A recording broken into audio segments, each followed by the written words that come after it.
Hello there, ladies and gentlemen. Welcome to another episode of Cookiecast. On today's episode, I sat down with my friend Pete. Pete's been mentioned a few times on the podcast, and it was great to be able to get him finally on the podcast to talk about some of the stuff which was podcast related and how the podcast sort of got started. I refer to him as my Scott Mosier, which for any Kevin Smith fans out there, you'll understand that. Anybody that doesn't follow Kevin Smith, Scott Mosier was the guy that sort of supported Kevin Smith and was the producer of Kevin Smith's first and subsequent films.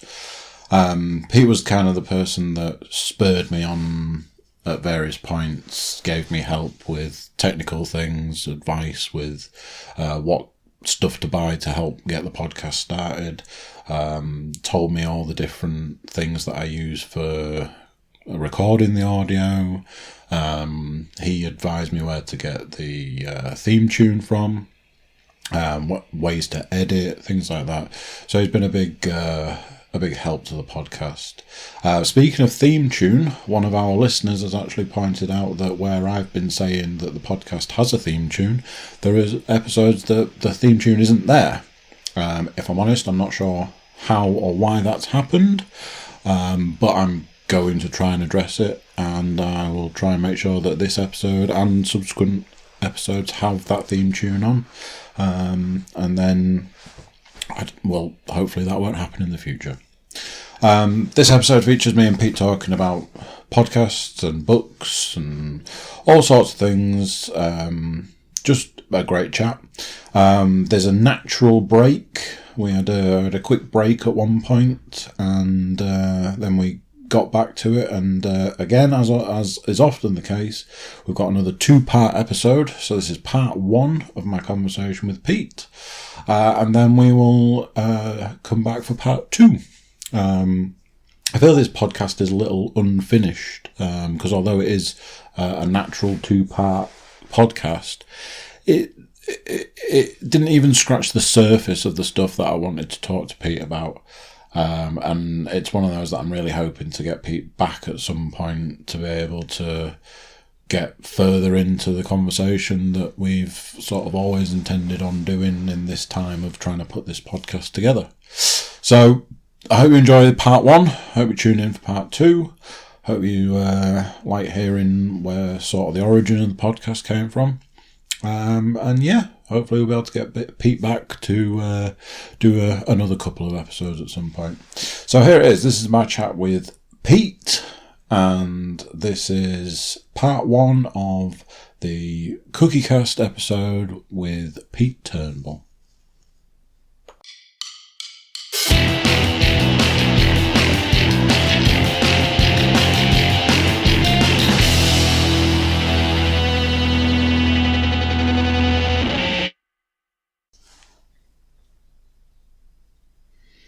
Podcast time. Let's do this. Okay. I think that might be my catchphrase. Let's do this. I start with podcast time. Let's do this. Right. That might be. I might make it my catchphrase for podcasts. Yeah. I can see the T-shirt. Oh, merchandise. That's where the money is. Yeah. That's the money. Got to get some merchandise going. So, Pete. Hello. Finally here for the podcast. In a moment, I'm going to talk about how you're essentially my Scott Mosier. Phrase indeed. Wow. Okay. But we'll come back to that. So, I've been doing this thing. I don't know if you've listened to any of them. It's real mean stuff right at the beginning to annoy people straight off the bat. So, I show people a list of questions that I'm going to rely on to get me through the podcast. Mm-hmm. To sort of relax people so they know what's coming. Right. And then I start with a question that's not on the list. Nice. So, your question is, what's your favourite dinosaur? Stegosaurus. I knew you were going to say Stegosaurus. In my head, I was like, it's going to be Stegosaurus. It's got the big plates down the thing. It's got. It's spiky tail Stegosaurus? I think it's spiky tail with the ones that go off and then the spiky tail. Or with Stegosaurus. I used to like Triceratops. Yeah. No, that's fair enough. Well, I come from an age where it was Diplodocus. Yeah. So, you know. Yeah. I remember the days when there was like 4 dinosaurs: T-Rex, Triceratops, Stegosaurus, and then the Diplodocus, and that was all that existed in the dinosaur world. Now you've got that one with the neck, that one, Velociraptor. You know, we'd never heard of velociraptors. They didn't exist. No, they didn't. Like back when Pluto was a planet. Oh, exactly. Those were the days. So I can skip the bit where I explain to you what a podcast is. I've actually learned more. You've been actually knocking this stuff out. I've been talking about doing this for years. I've been knocking this stuff out. How many now? This will be number 11. 11 in a couple of weeks. Right. At this point in time, I could put my feet up now and not have to do another podcast for nearly 2 months. Nice. In theory. Yeah. And some of those I'm going to break into 2 parts. Yeah. So I could go on holiday for a month and come back and still have content. But this was the one. This was the original one. Hey Pete, let's do a podcast. So I don't need to tell you what a podcast is. I'm aware of the podcast. You are. You just revealed to me that not as much of an avid listener at the moment. What was the last podcast you listened to? The last podcast I listened to. Well, it depends if you count it as a podcast anymore. It was an episode of Fat Man on Batman. It was. The lines are all blurring now. Things that were podcasts in the traditional sense, like we are doing now, have become YouTube TV shows. Yeah, exactly. Yeah. So technically, it'll be Fat Man on Batman. It's the one thing that I religiously watch. I'm way behind on things like Hollywood Babylon because they took it off YouTube, and that was my preferred way of listening to it, or watching it. So I've got loads of those to catch up on, which is quite nice because I like the feeling of them being in the bank. And who knows? I mean, Valve could even have like a 10th impression by now, for all I know, so that's quite cool. But probably Fat Man on Batman, talking about. It was after Black Panther, so it was Mark Bernardin did a sort of Black Panther special because Kevin was off doing Kev stuff, and it was when Kevin came back. It was that Fat Man on Batman. Right, they're doing it from Scum and Villainy, which is a great setting for their show. So long may it continue. I'm going to. I don't know whether upset is the right word, and I apologise to Kevin Smith now because I work on the principle that the number one subscriber to this podcast is almost definitely going to be Kevin Smith. I talked to him through the airwaves. I can imagine. And I'm going to upset at least Kevin Smith, if not yourself and Kevin Smith. I do not do Fat Man on Batman. Then you need to sort that out, and it needs to be in your life. You need to get your shit together, put it in a shit sack. The thing I like about all podcasts, which sadly I cannot offer you today, is Kevin Smith has the passion to talk about stuff. Mark Bernardin has the actual information about how shit works and what happens. and that's why they balance so well, because Kev's got the passion. Kev is like he's my mate or something.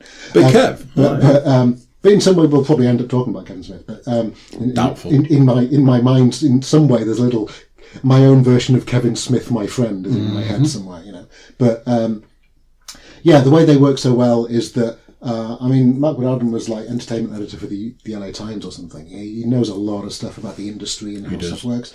And he's a writer, and he's a comic book writer, and he's just finished doing stuff for Castle Rock and all that sort of thing. So all sorts of stuff going on.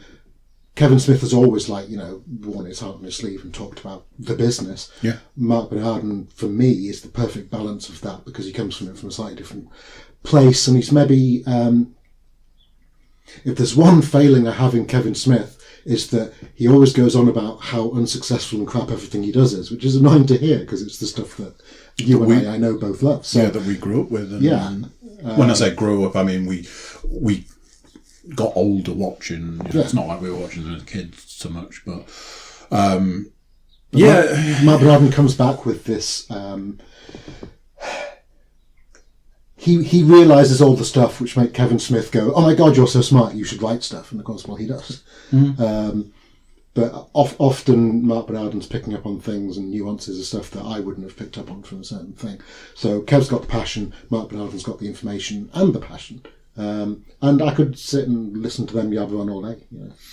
It's strange because for the number of Kevin Smith podcasts that I listen to and I attribute to the reason that I do this and other things in my life.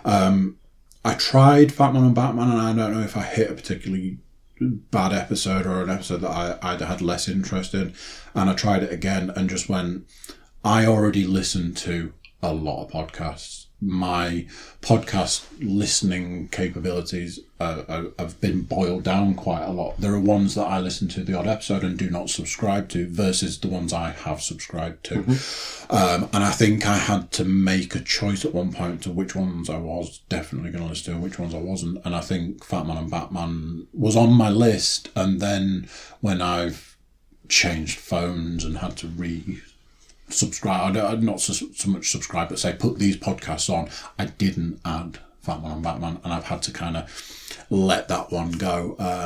I still religiously listen to Smodcast as the original, and Hollywood Babylon is my number one. Like you say, it's always great to have a Hollywood Babylon in the bank, and I will leave it a month so I know I've got I can take a good run, because I'll just blast through them in a couple of days. So that actually brings me nicely to, if you had to rate podcasts going from 3 to 1, what would be your number 3? That's really difficult, because with any top 5, and I'm sure we'll touch on this again, but with any top 5, ask me in 3 hours' time and my top 5 will be different, because top 5s are amorphous things, and it depends on mood and it depends on everything else. I can give you top 3, I can't give them in order, and tomorrow my top 3 will be different. Obviously Hollywood Babylon's up there because it's fun and it's entertaining, and there is possibly being a sort of Kevin Smith fan and things, but also if Dick and Knob jokes don't get me laugh, then bury me, I'm dead. I mean, there's a certain 6-year-old Pete that is still in my head and still expecting the fact that Knob jokes are funny. I genuinely like podcasts where I think the people involved in them are genuinely nice. Ralph Garman seems like a really nice guy. He wears his heart on his sleeve. He celebrates his geekdom like Kevin Smith does. That's why they work so well. All the stuff whenever he talks about Adam West, I choke up.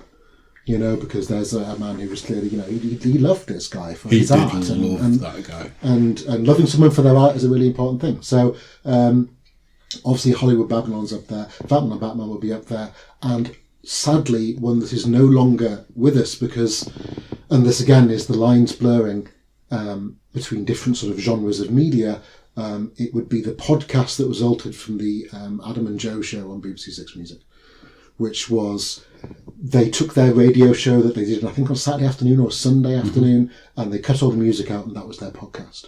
And it was wonderful because it was like all podcasts, and the reason why, as I said at the start, I can't bring this to you, it was two knowledgeable, clever people talking about stuff they loved.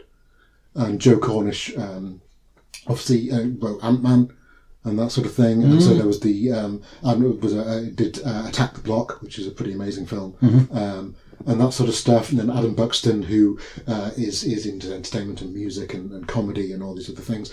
Adam Buxton's NWA car sketch, which will be on YouTube, is incredible, and it's so well done. He's brilliant. And I read an interview where they said that must have taken you days to achieve, and his answer was, I think we did it in 3 takes, and he nearly got it on the second take. And that is just like, wow. And it's that thing that they do so well, and Adam and Joe have always done, way back from when they did the Channel 4 show, was that they are white middle class people who are into hip hop, and as a white middle class guy from the north of England who's into hip hop, they summed up so well so many things which were part of my life at the time, and that's I think what makes a good podcast. But I really miss their BBC Six show. BBC Six Music has revolutionised radio for me, because radio in this country was shit, and then BBC Six Music came on and it knocked it out of the park, because it was people who actually gave a toss about music running a music show. I mean, who knew that was like? Which is an interesting concept in this day and age. Yeah, Phil Jupitus, playing The Clash, who knew the Clash and that sort of thing. They've got Cerys Matthews, who does a Sunday morning show, which is sometimes a bit hit and miss and sometimes really, really good. I grew up loving Mark and Lard on BBC Radio 1, and still mourn them to some degree. Mark Radcliffe and Stuart McConey now do a show on the afternoons on BBC Six Music, and it's not Mark and Lard, but there are echoes of it, and it's really good. So yeah, anything like that. But the Adam and Joe podcast, which I probably have a few stashed away somewhere, I'll dig them out for you. Just genuinely entertaining. And then talking about stuff that they're doing. They do lots of awful impersonations of like David Bowie and things, and they're huge Bowie fans. And they did huge bad impressions of Roger Moore, and then they had Roger Moore on, and Joe Cornish clearly struggling because he's completely starstruck by Roger Moore. Wow. Trying to interview Roger Moore is one of the sweetest pieces of radio you will ever hear. Brilliant. It is absolutely charming, and I think that he was a bit embarrassed about it when he heard it back. It's like, oh my god, I was awful. I was just like this simpering fanboy. I think we're all simpering fanboys. Yeah. I think for him to do that on live radio with Sir Roger Moore.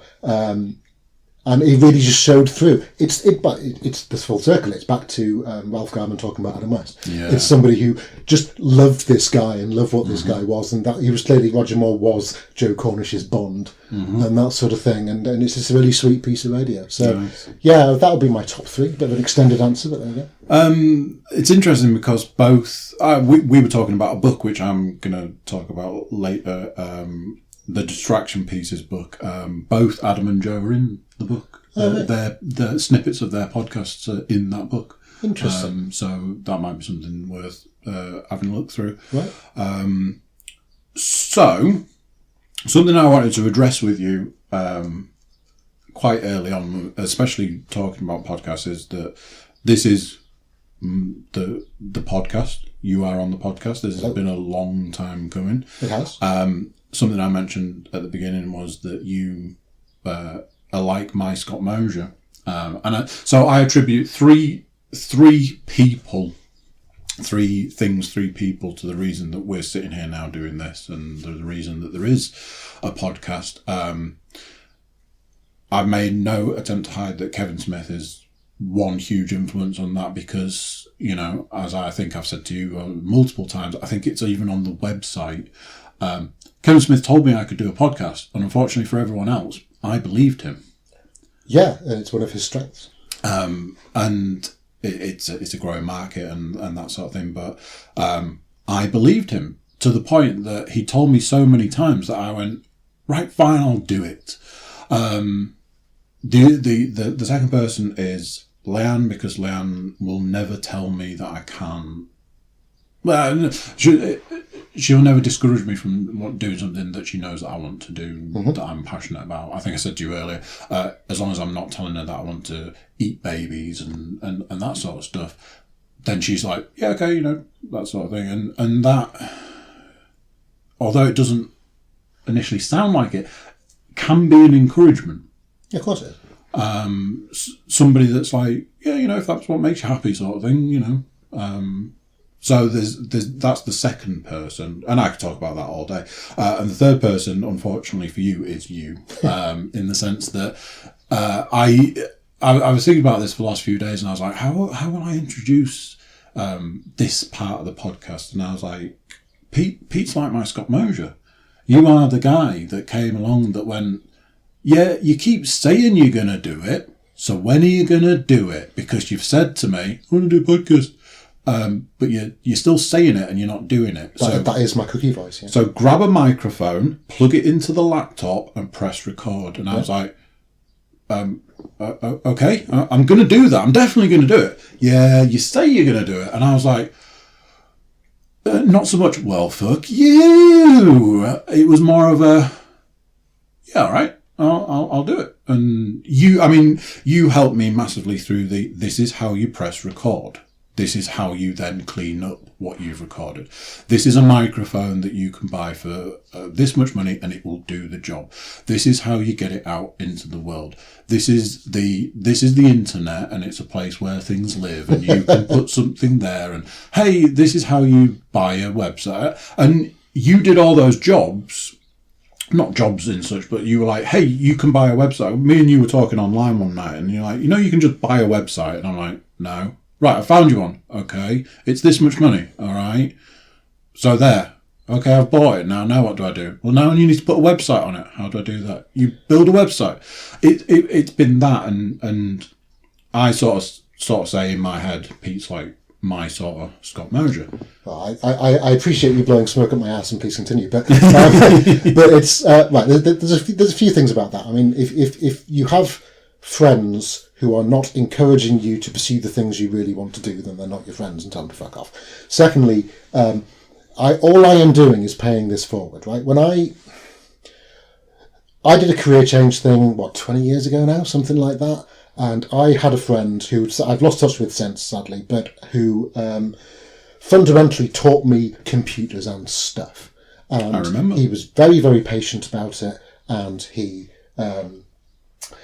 was patient with me, and I used to ring him all the time and say, how do you do this thing again? I've forgotten. Or how do I do this thing? I've heard this word. I literally don't know what it means. And he never did to me what I would never do to you, which is say, well, just fucking Google it, because yes, you can fucking Google it, and you should, and everybody should, because the internet's a wonderful thing. But it also helps to have someone just push you in the right direction if they know stuff. So all I'm really doing is paying it forward to someone else. And hopefully in X number of years' time, when you're a podcasting superstar and someone comes to you and goes, how do I start a podcast? You will go, you know what, sit down there and I'll tell you. And then you pay it forward as well. And that's how it works. So you're very kind, and it's my pleasure. And, but nothing should take away from the fact that you did this. That you pressed record and you bought the equipment and you put something out in the world. I am a professional critic. I will sit there and go, you know what? I didn't like Defenders on Netflix. I thought it was shit. Yeah, it's so much worse than the complex superhero drama I wrote for Netflix. It's I'm like everybody. I'm a professional critic on the internet. I'm not even a professional. I don't get paid for it. But I'm very happy to criticise someone else's art without putting any art out of myself. And one of the reasons for that is, in my mind, I'm probably too old to be doing things like this. I've got a job. I've got a wife. I've got all these other things. But I'm sort of focusing on other stuff. But I don't have a focus on creating content. I don't have a focus on putting my art out into the world. Yeah. You did, and you just needed someone to give you a little bit of a shove, or preferably a few people, to have the sort of bravery to do it. And it is brave, putting your voice on the internet for everybody to criticise and call stupid and all the other things that happens in comment sections is a brave, important step, and you took that step, and no one else took it for you. Yeah, okay, some of us cheered you on, but you did this, so don't let anyone say anything different. But if I am your Scott Mosier, which I think is overplaying it, then I'm very happy to be that. So, cool. And it's really good not only to be here, but also to hear you doing this stuff. It's one of those things, and this is something that I've discussed with Leanne, and this is sort of my latest pledge, I suppose, and it's actually a pledge to you that from about it might be about a week ago, and certainly now and going forward, I am in fact going to Google things rather than I don't know what I'm doing on the internet. I am actually going to Google stuff so that you spend less time going, oh, for fuck's sake, it's simple, you idiot, and less time. I haven't done that yet. I have done that a few times, but it's that thing of everyone needs to be allowed to gain confidence in new things. Yeah. No one goes into something new knowing what the hell they're doing. I remember I retook up about 20 years ago. I used to do a lot of archery, and because I watched Robin Hood films when I was a kid and wanted to learn how to shoot a bow and arrow. Hell yeah! And it's very dispiriting when you turn up for something like that, when you realise that you think, oh, this is going to be awesome, and then you realise that actually there's quite a lot to learn, and you're really, really shit at the start, and that sort of thing. And if you're learning a sport or a language or learning to drive or riding a bike or something else, it's sort of expected you'll be really, really shit at the start. Yep. And you'll gradually get better over time. And no one will criticise you for being shit at the start. Okay. Podcast is the opposite. Everyone will criticise you for being shit at the start because it's the internet and everyone's got an opinion. So here's the way I'm looking at this is what I think is if at some point I go onto YouTube and go, oh, somebody's left me a comment. And I look and that comment is, you could possibly be the worst human being I've ever had the misfortune of stumbling across on the internet. My answer will be, cool! Somebody listened to my podcast who wasn't a friend of mine. Yeah, absolutely. But the thing is that now you've got that little bit of confidence at the start, where if you were doing anything else for the first time, people would be supporting you because you'd go to a club and learn a new skill or something else. With this sort of thing, I've just given you that push that you're confident enough to start Googling stuff and understanding what you read. Because when you're really, really new to all this, Googling doesn't help you. So, this has been the biggest problem that I have found and suffer through. And it's, okay, I've finally asked Google the right question. Yeah. Google has given me the right answer. This is a sentence that has 6 words in that I do not understand those 6 words. How do I then... My question at that point is, do I Google those 6 words to try and work out what they mean? Because I'm like, okay, I feel like I don't need somebody who's going to tell me certain things. I need a translator. I need like Google Translate in human form. Somebody that's going to go, so that word means this, and gives the long explanation of stuff. And unfortunately, if you rely on you, and I rely on my mate Ed, who's done podcasts with me, and we've talked about technology and things like that, because you've both gone out there into the world and gone, you know what, I want to learn this, and I'm not going to stop until I've learned it. And it's that translation of that thing, like I've been trying to learn the coding language and learning that sort of stuff, and that is just, you can Google it and you've got the answer, but if you don't understand the words that answer's using, then you're probably no further forward.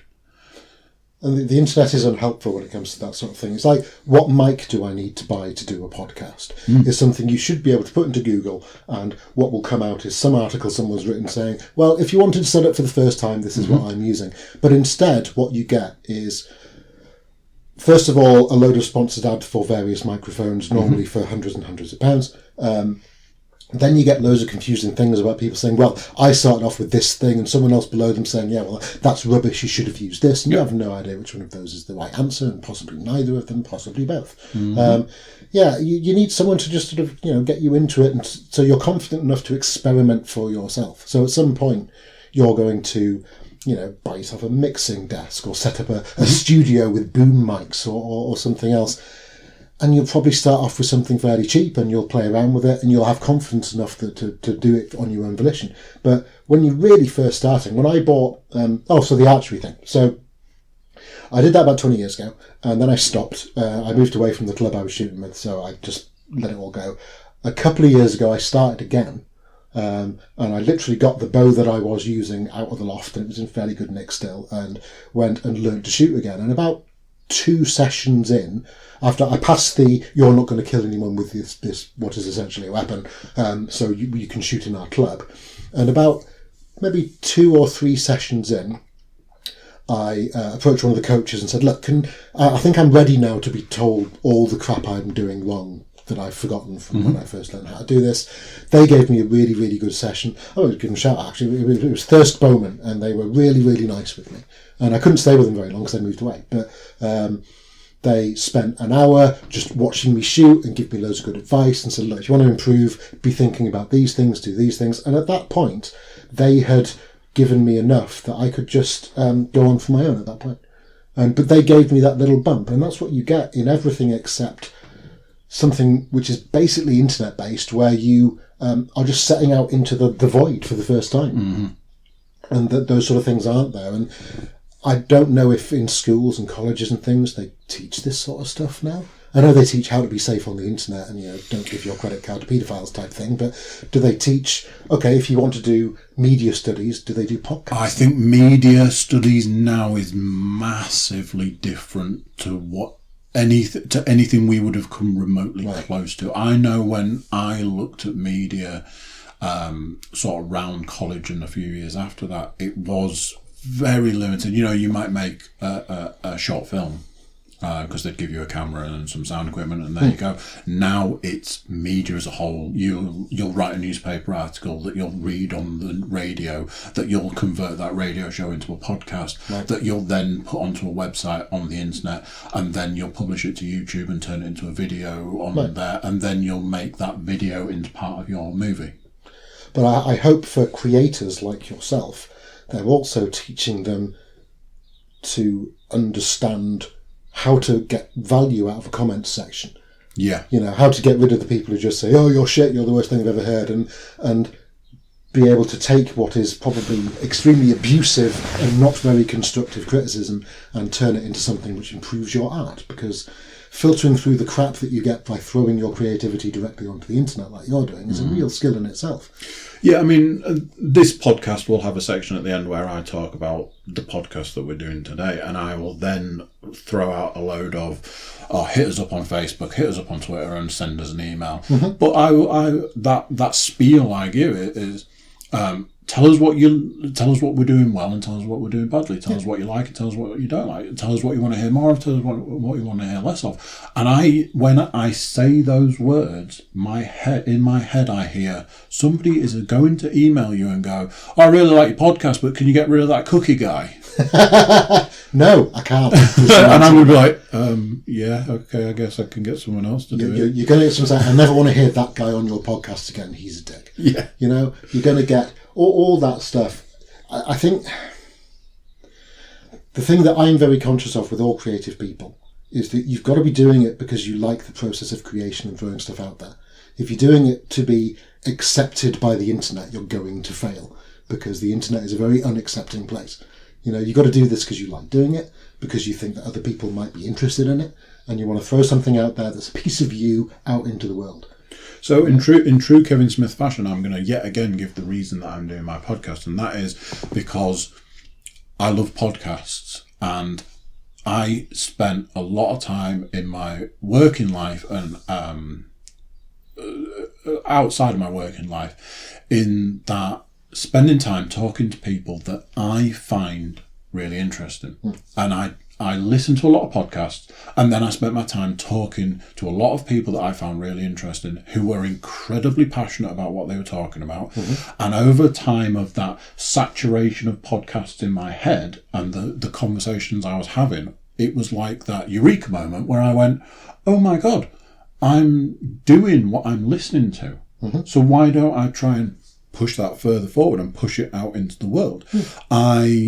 The number of times that you and I sat down for an afternoon with a coffee in front of us, talking about a book for an hour, talking about a game for 30 minutes, and you would leave my house and drive away, and as you're driving away, I'm texting you going, why the hell didn't we record the conversation that we've just had?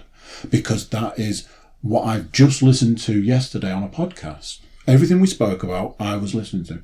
Me and Leanne's mum, and she's already done a podcast. She's the current record holder for the time on the podcast. We sat down multiple times in the last few months with a coffee and talked about very obscure things, a lot of conversations about music. We're both very passionate about music, and she's very into the era of music that I'm becoming more interested in. So we talk about that a lot because she knows a lot about it, and I'm just getting into that, like the 70s music. Oh, right, okay. And again, that was a conversation where I would walk away from it and go, my God, that would have been a perfect podcast. And you know, the universe has a way of telling you what you kind of should be doing, and it's up to you whether you listen or you ignore it. And as I keep saying, unfortunately for the internet, I listen. And that's why I'm doing this. You know, I was going to say to you that you told me that I needed to turn the podcast essentially into a video, even though it wasn't a video, it was an audio with a picture on a loop sort of thing. Yeah. And I spent 2 hours one day doing just that. And then I did that yesterday, and it took me less than 5 minutes to set it up to get it so that it would code and export and stuff. And I was saying to Len, I was like, do you remember how long it took me the first time to do that? And she was like, yeah, but I told you it was the first time you were doing it and you were just learning, and the next time you do it, you wouldn't take so long. And it's a little bit of work, but I've got that time. And do you realise that the content is like that as well? So at the moment, it is perfectly reasonable, and this one is going to be no exception. That you what we talk about is going to be a bit unstructured, and it's going to be a bit rambling, and your skills of interviewing someone, which is essentially what you're doing, have yet to be honed and all that stuff. And just like you can now do that in 5 minutes and it took you 2 hours, you're going to listen back on these things if you stick with this in a year, 2 years, 5 years time and go, wow, they were really raw and really rough and a bit, God, what was I thinking? And that's how you start with everything. So it's really important to start. I've done it with podcasts. I've got into podcasts at episode 300 and gone, well, I wonder what they sounded like at episode 1. So you go back to episode 1 and you go, wow, that's different. I picked up Hollywood Babylon on about episode 70 odd, maybe even later than that. And then whilst I was listening to them, I suddenly thought, hang on, there's 70 of these I've never listened to. So I went all the way back to the start. And not that they'll ever hear this, I imagine, but they won't like the comparison. It was like watching Gotham. It was Gotham is based entirely on the fact that it's the first time you see X. So you see, Mr. Freeze before he's Mr. Freeze or whatever. You see the guy, is this guy the Joker or not type thing. It was like the origin story, listening to Hollywood Babylon 1 to 70. Right. The first time Ralph Garman does an Al Pacino impression. The first time the theme tune for something comes in, and there's like 3 of them, but of course you know what the theme tune's going to be picked. Yeah. So the old Hollywood Helpers theme tune, which was rubbish but great at the same time, and all that sort of stuff. So it was like that. And yeah, the first Hollywood Babylons, and bear in mind, I mean, Kevin Smith talks for a living and has talked for a living for a very long time, and they're rough and they're structured at that point, and they're still working out what sort of thing they are. It's really interesting to listen to that. Yeah, it's Series 1 syndrome, isn't it? Yeah. Never judge a series by Series 1, because Series 1's finding its feet. I remember the story about It's Always Sunny in Philadelphia, that by the end of Series 1, they were going to cancel it. Yeah. And they said, I think it was Fox, were like, right, we've got some pointers. Here's your choices. You can either listen to what our suggestions are and get a second series, or we're going to cancel you now. So they went, what are your suggestions? And it was, we want to bring in a new character, we want to change this, change that, change the other. We want to move from, because the bar in Always Sunny was an actual bar in the first series, and then they built it on a soundstage for Series 2. They brought in Danny DeVito, which just a stroke of genius. And Series 2, that show really took off, and I think they're on Series 10 now, going into Series 11 or something. Just goes to show, don't judge something by Series 1. I do wonder what it'll be like to come back and listen to these after episode 500 and go, wow, that's what we were doing back then. Yeah. But yeah, this is what it is at the moment, and we'll see what comes of it. And at some point, somebody might email me and go, hey, I really like your segment on diets and exercise, but, stop talking about American football. You know nothing. Yeah. That sort of thing. Have you thought about recutting as well? Because there's going to be things that you can pick out of this when you want to do a video game special or a film special or whatever. These are going to be long rambling things at this point, but eventually you can say, oh, actually, yeah, and that that podcast with Jeff 4 years ago, we talked about Spider-Man or whatever. I'm going to go find that and take the bits out of that. There's all sorts of stuff here that is in the bank for later. Yeah, Bill Burr does he does 2 podcasts a week, and half of one of those is a throwback. Right. It's a previous podcast from years ago, usually the same day, but like 5 years ago. Oh, right, yeah. So it's like, more bang for your buck in a sense. So let's talk some TV. Okay. I generally give a long rambling explanation about how TV isn't TV, but I imagine you know that. I can't remember the last time I watched TV. Yeah. TV for me is synonymous with Netflix now. So, yes. What are you... do you binge stuff? Are you God, yeah. Are you a binger? Absolutely. I love binging. Binging is... if you told 12-year-old me that instead of having to wait a whole 7 days for the next episode of Airwolf or whatever I was particularly into when I was 12, I could sit down in front of a computer screen and watch at my leisure, whenever I wanted, high definition, my favourite show for the next 6 hours, and I wouldn't have believed you. Binging is wonderful, and I get slightly frustrated when Netflix doesn't allow me to do it. Because even Netflix has now started going, we're going to release an episode a week. Yeah, well, some of that they have to because of how it's being syndicated. So Star Trek Discovery, for instance, they had to do that because in America it was on CBS. Yeah. So it was being released weekly, and if they put it all on Netflix, nobody would watch CBS. So we are lucky enough in this country not to have CBS, which is I'm not taking the piss out of CBS at this point, but that meant that we got it on Netflix. I'll watch out for the lawsuit coming through on that in the next few days. CBS lawyers, it's like Blackbriar, they've got a little bleeping thing now at CBS headquarters. Fox News can fuck off as well, by the way, for the record.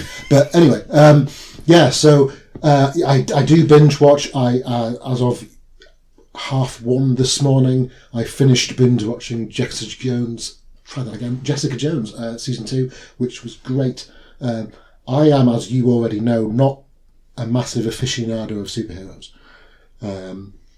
I didn't have comic books growing up, really. I occasionally bought a copy of Batman or Spider-Man or something like that, but I didn't really follow them consecutively. I never had like a subscription to a comic or anything like that. So a lot of the superhero stuff is fairly new to me when it gets on TV, particularly now that Marvel is God and they're going down the more sort of obscure characters that I'd never heard of.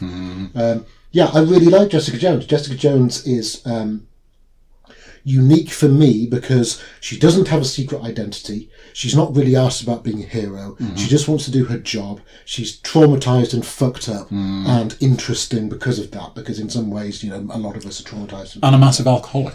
I'm not sure if one of her superpowers is that she doesn't take alcohol like normal people. I don't know if her superpowers change. I don't know if I've ever. So we were talking online the other night, and you were saying about that you were watching Jessica Jones, and I didn't offer my opinion because, again, it's one of those. I watched the first episode of Jessica Jones. That name is really difficult, isn't it? And wasn't taken with it. Right. I left it a long time, and then I watched the second episode. And still wasn't taken with it, and I haven't gone back to it. Right. The other thing that I didn't say was I could be one of 2 people, because somebody recommended it to me, and I watched it off their recommendation. But I actually did enjoy Iron Fist. Right.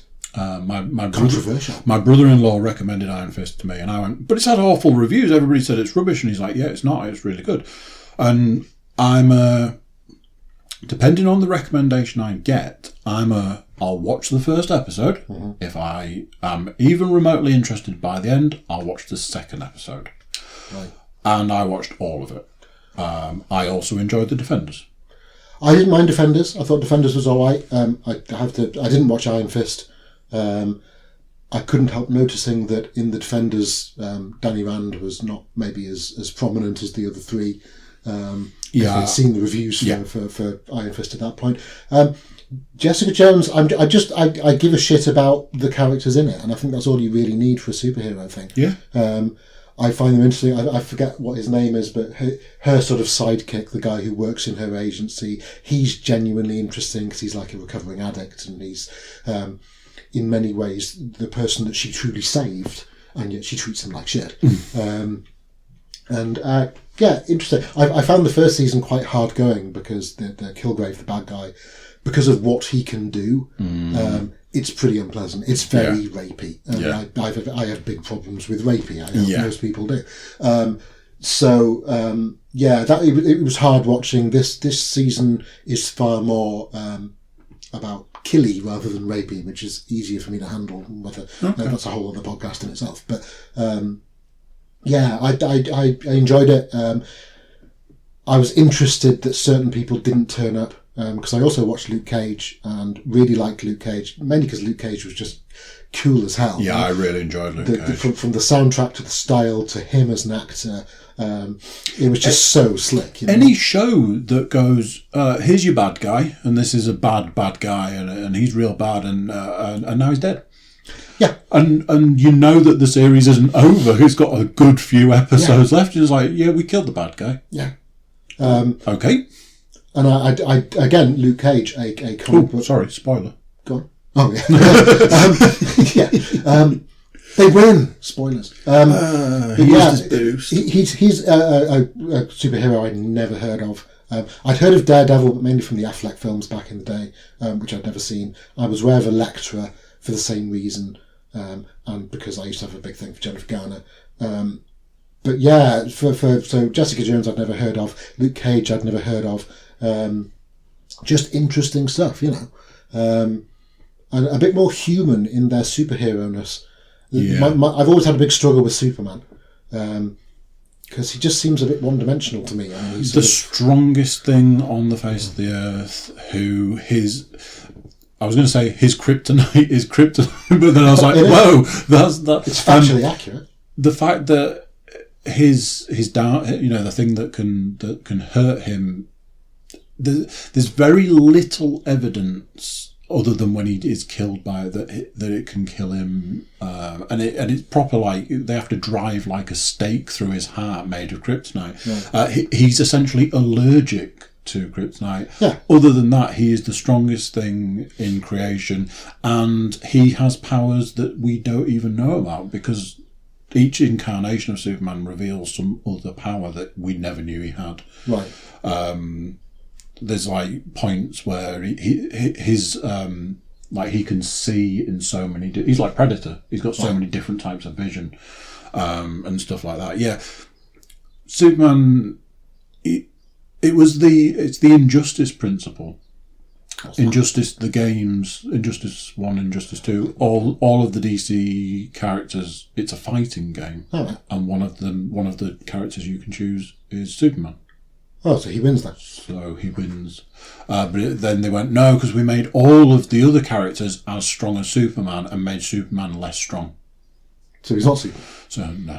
It's just that... The Superman thing, with all his many powers, I think old Superman, who couldn't fly but he could jump, and was incredibly strong, that sort of worked. But once he's got, you know, laser vision and electricity hands and all this stuff, the more complicated they make him, the more one-dimensional he seems to become. It's a weird dichotomy. But yeah, I don't know. Superman was always really boring to me, because he was the least human of all the superheroes.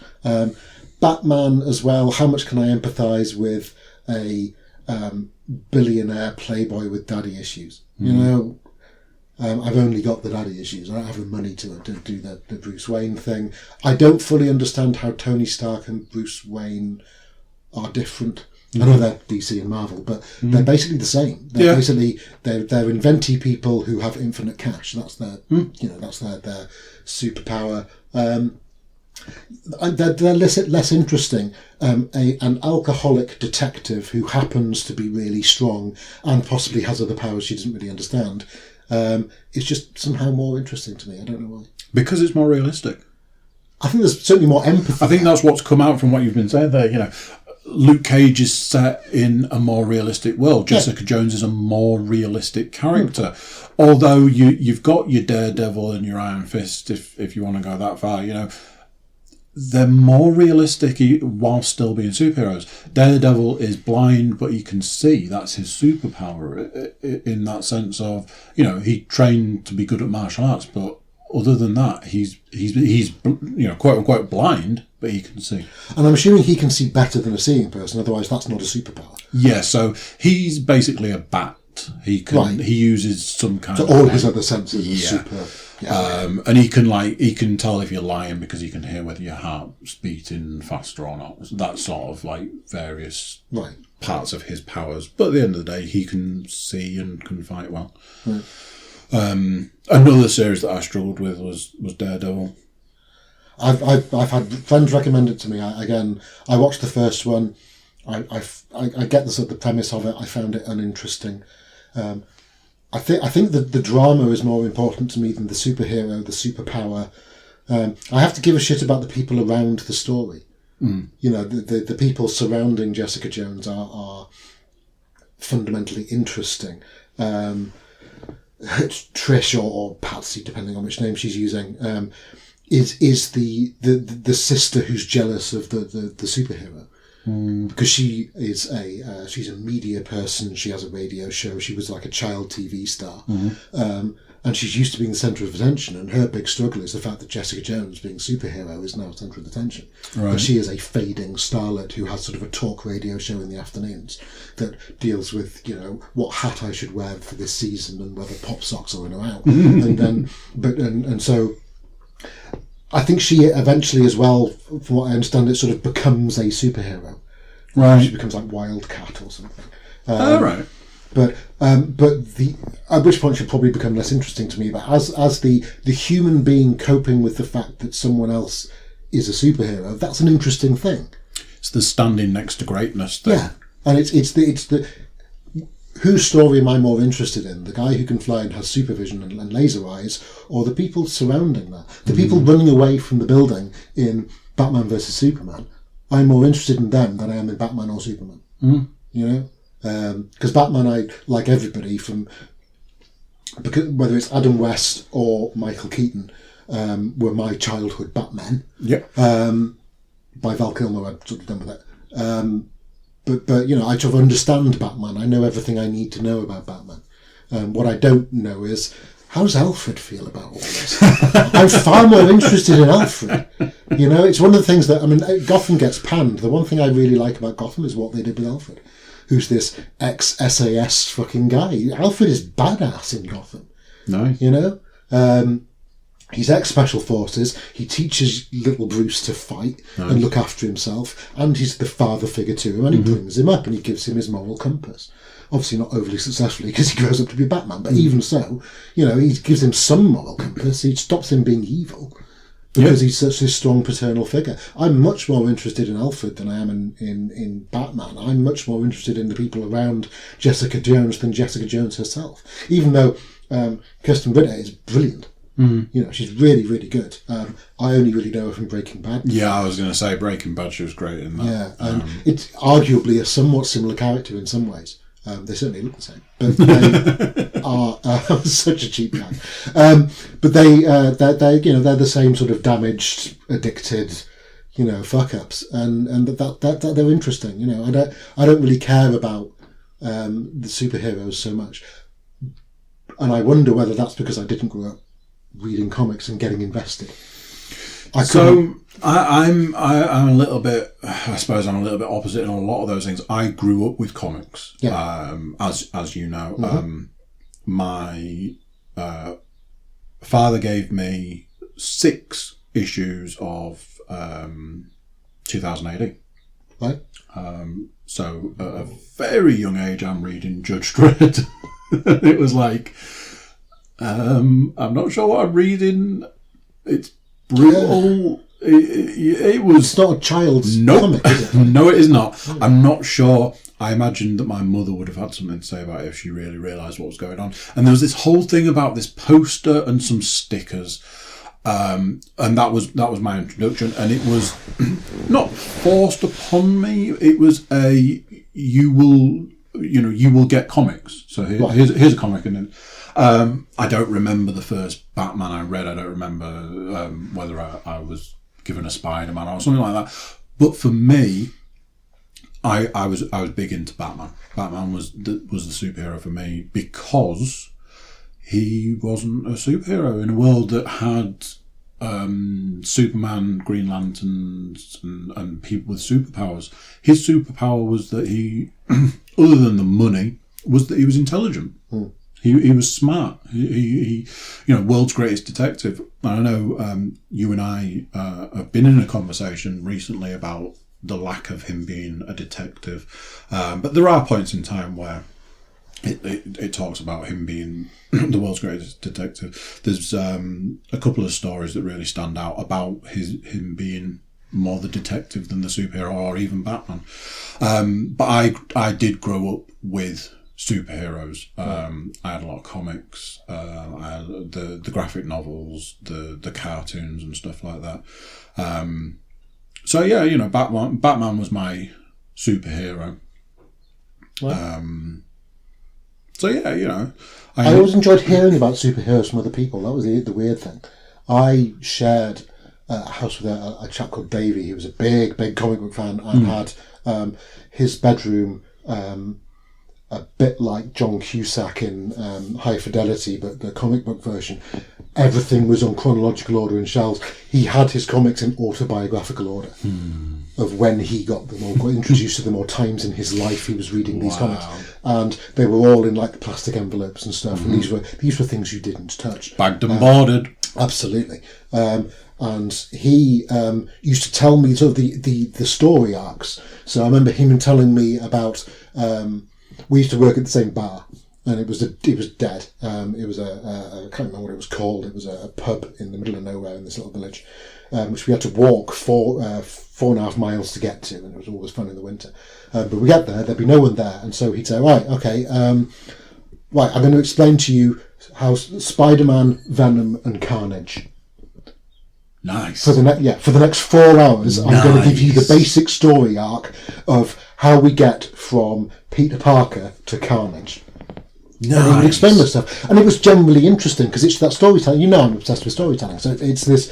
It was the storytelling without the graphics. How wrong is it that I'm a little bit envious right now? Because that just sounds awesome to me. Because I know the story, and I'm like, oh, that would have been awesome. Yeah, and he says the thing, and then there's this symbiote. A symbiote, right? So it's not really a suit, but he thinks it's a suit. So and then it rejects him, goes to this other guy, and then he gets corrupted. Yeah. It's like, oh, that sounds really good.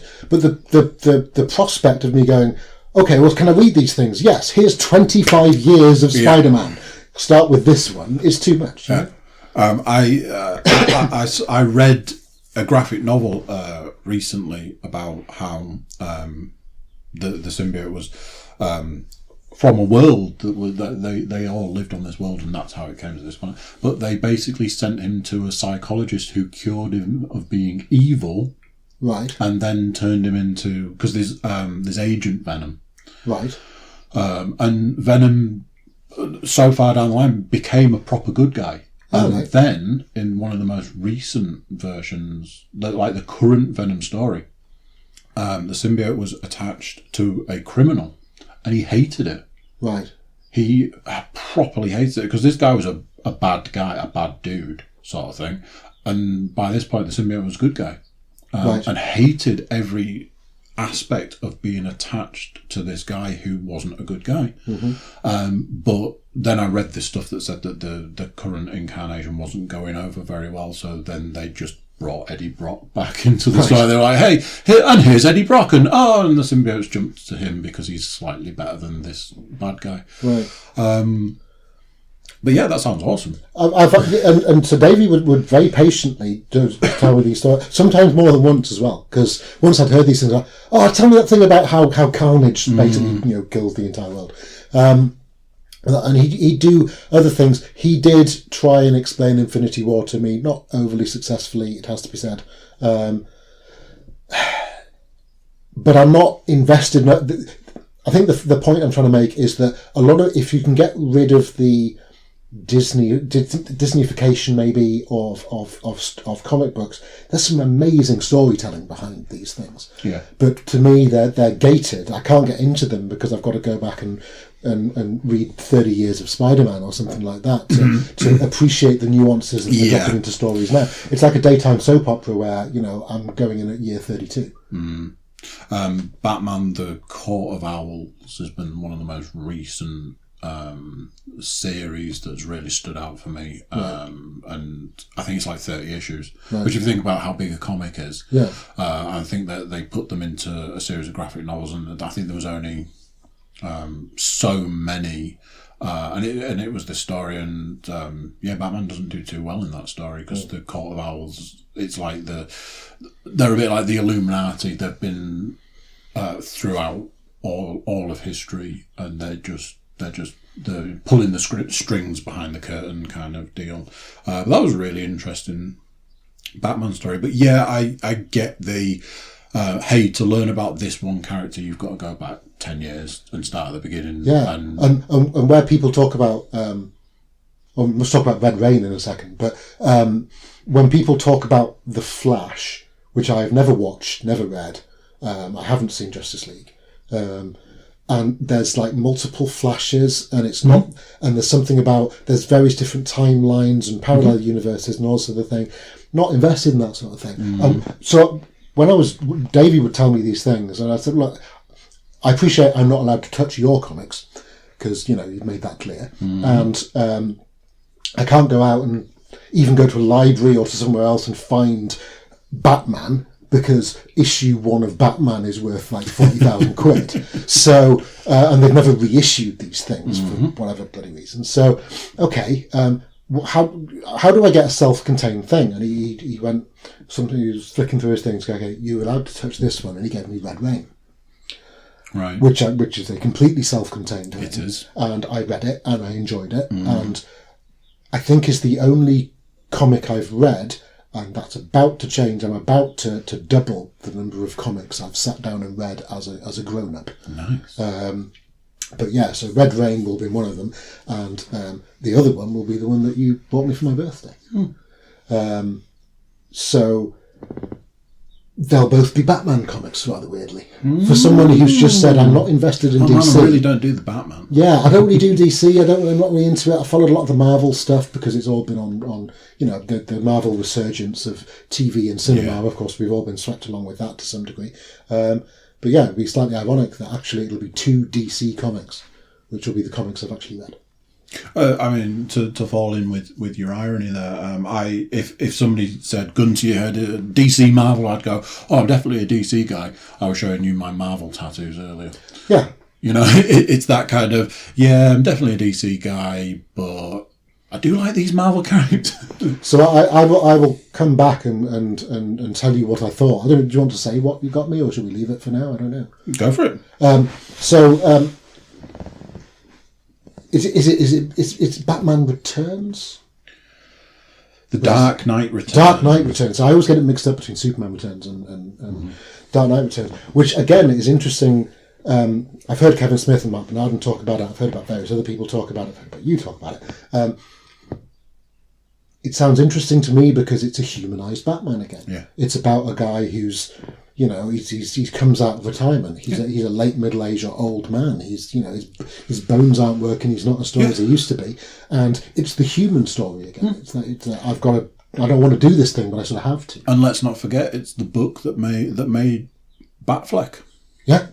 We wouldn't have a Batfleck without that book. So the story goes as this. You mentioned that we talk online a lot. Me, you, and Ryan and stuff. We talk online a lot.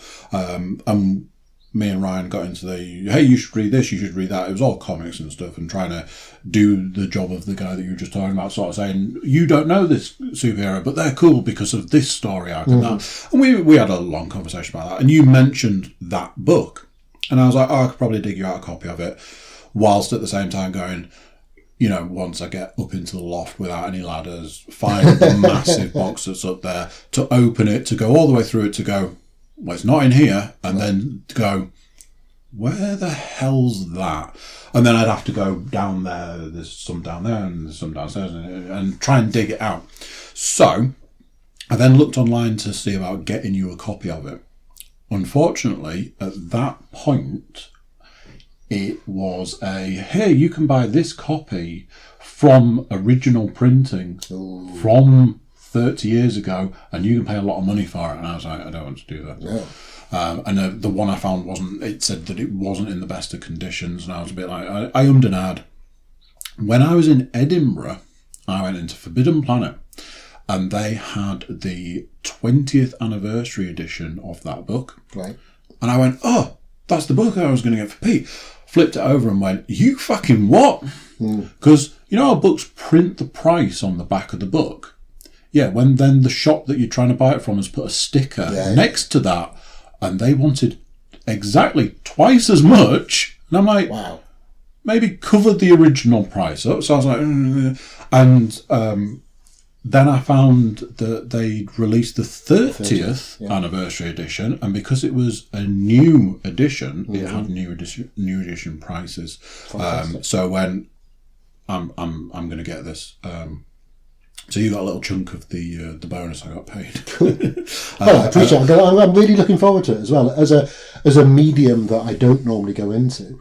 Because I've seen lots of film adaptations of comic book heroes. Yeah. This is me, seeing what to me is like the source material. Yeah. And that is interesting in itself. It's like, going to a museum and seeing like the handwritten manuscript for something. I've seen the Tony Starks and the Batmans and the Supermans on movies. Yeah. Where someone's splashed 300 million on them. Where's the original pen and ink? The one thing that we always have to remember is that somebody paid 300 million for a version of that story, and that 300 million version has to be worth 300 million. So it's often not quite the right story. Mm-hmm. It's usually an amalgamation of various different ones that they would think are going to work well on the screen. Right.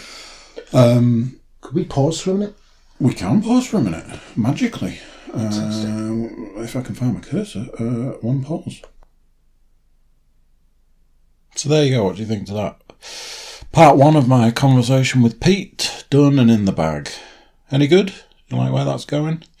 Tune in to our next episode, or our next part, should I say, because that's part 2 of my chat with Pete. We had a little natural break there.